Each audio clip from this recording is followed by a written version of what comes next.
Session's titled Get It Together, and it's going to be about her personal journey of making this kind of huge impact on her life and her career. So with that, welcome Sequoia Glenn. Hello, hello, hello. Can everybody hear me?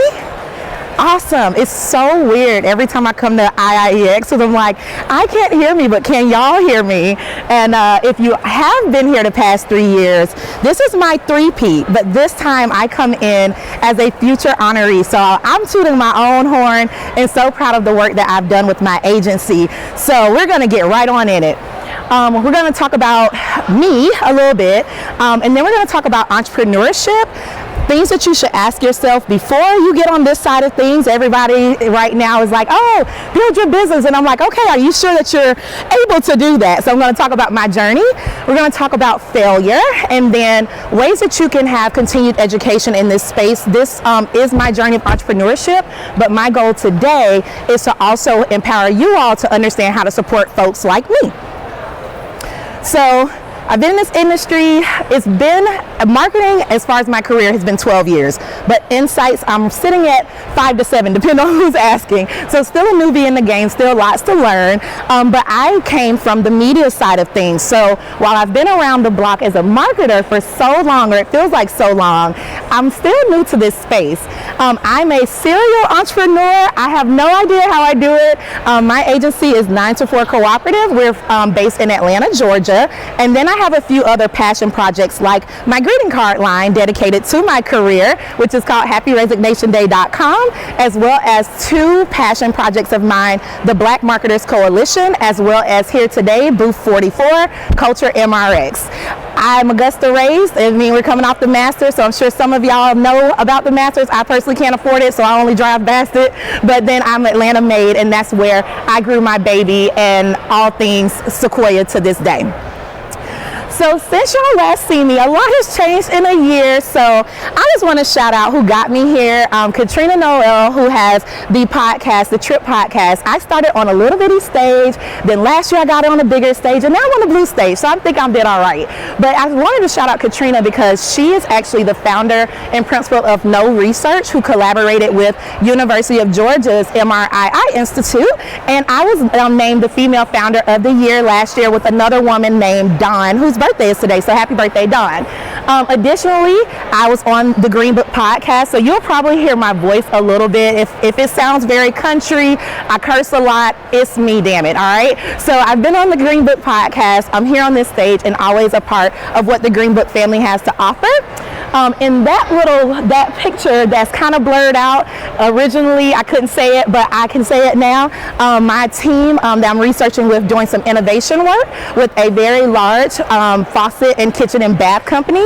We won 1 of 10 awards at a massive innovation conference in Vegas in February, and that was all brought to you by my agency as well as others, but really showing how even though it's just me, I have a whole team behind me and we get things done. But lastly, what I'm most excited about is my agency was very, very blessed to be accepted into the Cannes Lion Festival of Creativity. So for the marketers in the room, it's like, holy shit, how did you do that? I don't know. We're going to say that the Lord did it. I don't know. But we are going to be in Cannes in June. So for those that'll be there, we'd love to meet you. So that's what I've been up to since y'all last seen me. So now what we're here for, entrepreneurship. I think y'all know it, but from my version, entrepreneurship is truly determination personified. That's really it. We can come up with these big sophisticated definitions, maybe talk to my PhD friends and they'll say something different, but it really is somebody saying, hey, I want to solve this problem, I want to answer this question, and I'm going to do it no matter what. So that's me. What got me here, I kind of always knew I wanted to be an entrepreneur, but it took a lot of resignations, and if you've heard me speak, I've talked a lot about becoming a bad employee and quitting like every job. I'm like, forget it, amongst other things. And then, and my bun said, forget it too. Oh my God, y'all didn't wink, nudge, nudge. So my bun came out, but that's exactly how it happened with me. I just keep on rocking and rolling. I shattered these glass ceilings. I had to deal with naysayers, bad bosses. Everybody here that's a boss is not a good one. Yes, I said it. Fake friends, fake mentors. Jasmine, one of our members of Culture MRX, just talked on the other stage about mentors that are trying to make you them instead of actually making you better at who you are. Racism and discrimination, yeah, I said it. It's not a coincidence. Shit happens. And then work-cited stress and anxiety that led me to having a 21-day, it was like the cutoff for FMLA, but I was like, I need 21 days off from this job because I am losing my mind.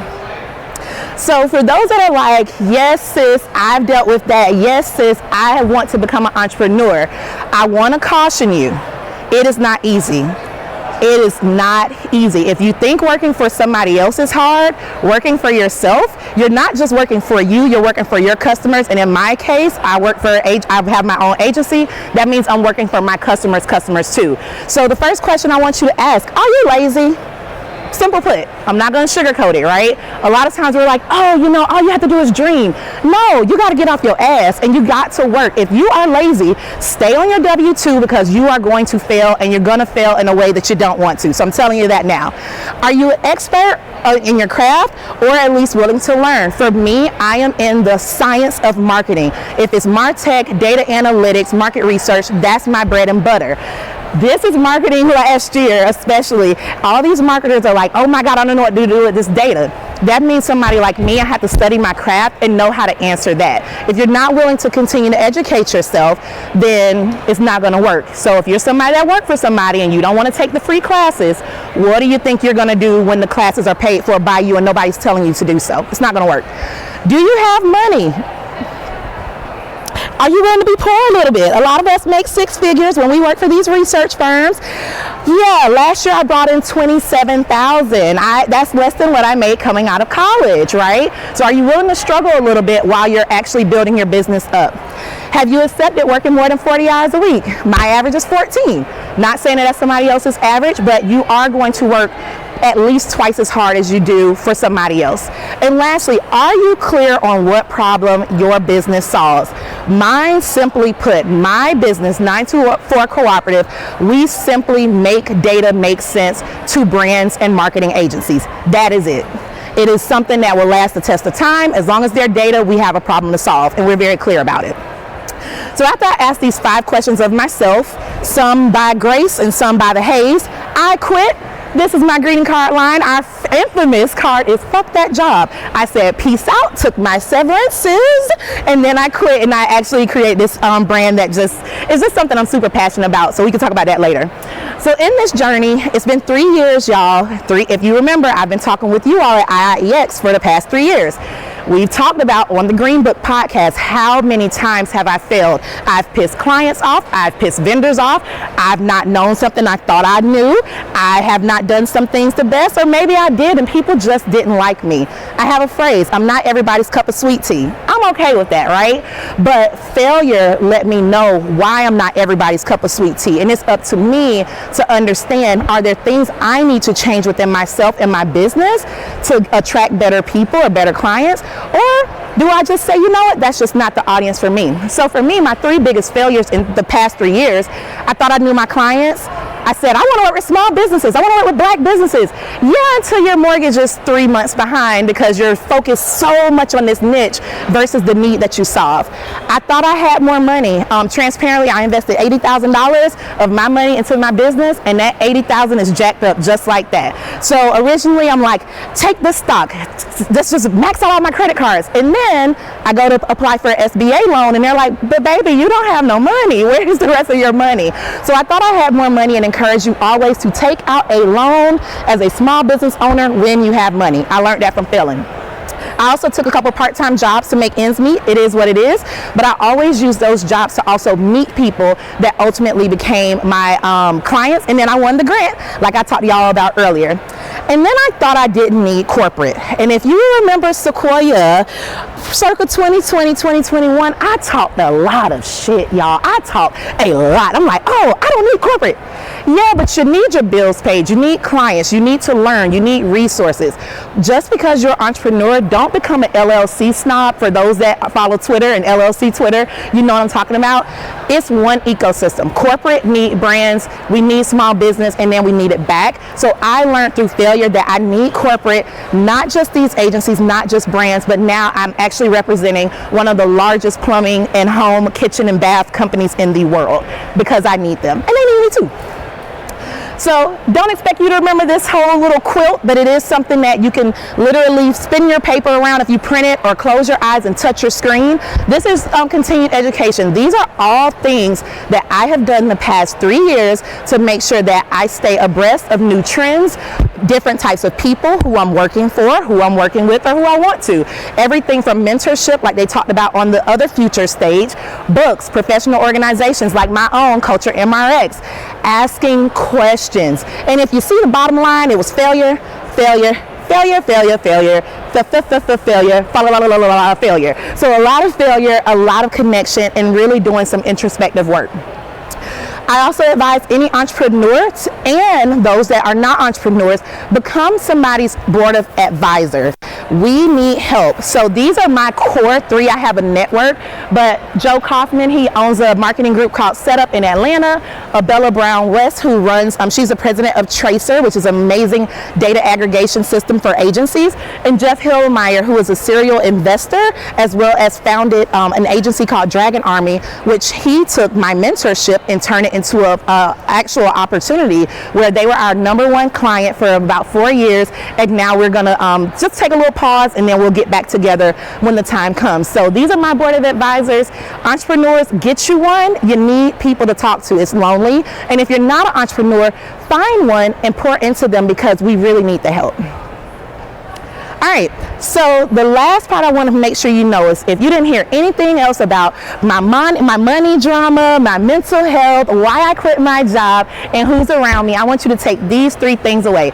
This is how you support entrepreneurs. There's an amazing entrepreneur named Dr. Key Hallman. She's in Atlanta. If you don't know Dr. Key, please study her. She is doing the work. What I love about Dr. Key is that she really talks about small business and took this almost incubator retail network of Black small businesses, and now she has a permanent storefront in Atlanta in Ponce City Market, for those that are familiar, where she has created a pathway for entrepreneurs to actually get money all the way up to when they get to the Targets and Walmarts of the world.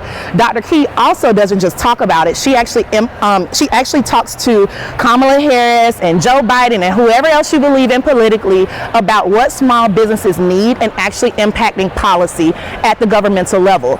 What she's done is she's crafted this phrase that is support is a verb. That's actually her store in Atlanta, and it always talks about what to do. It's great to see y'all here, but after we depart, what can y'all do? So the first is advocate for them, us, advocate. Sometimes the best way to support is just to fight. If you're in a decision-making position at your company, you can choose your vendors. So advocate for them. If it's me, I have my research arm of my business, but there may be a larger company that can do the same work.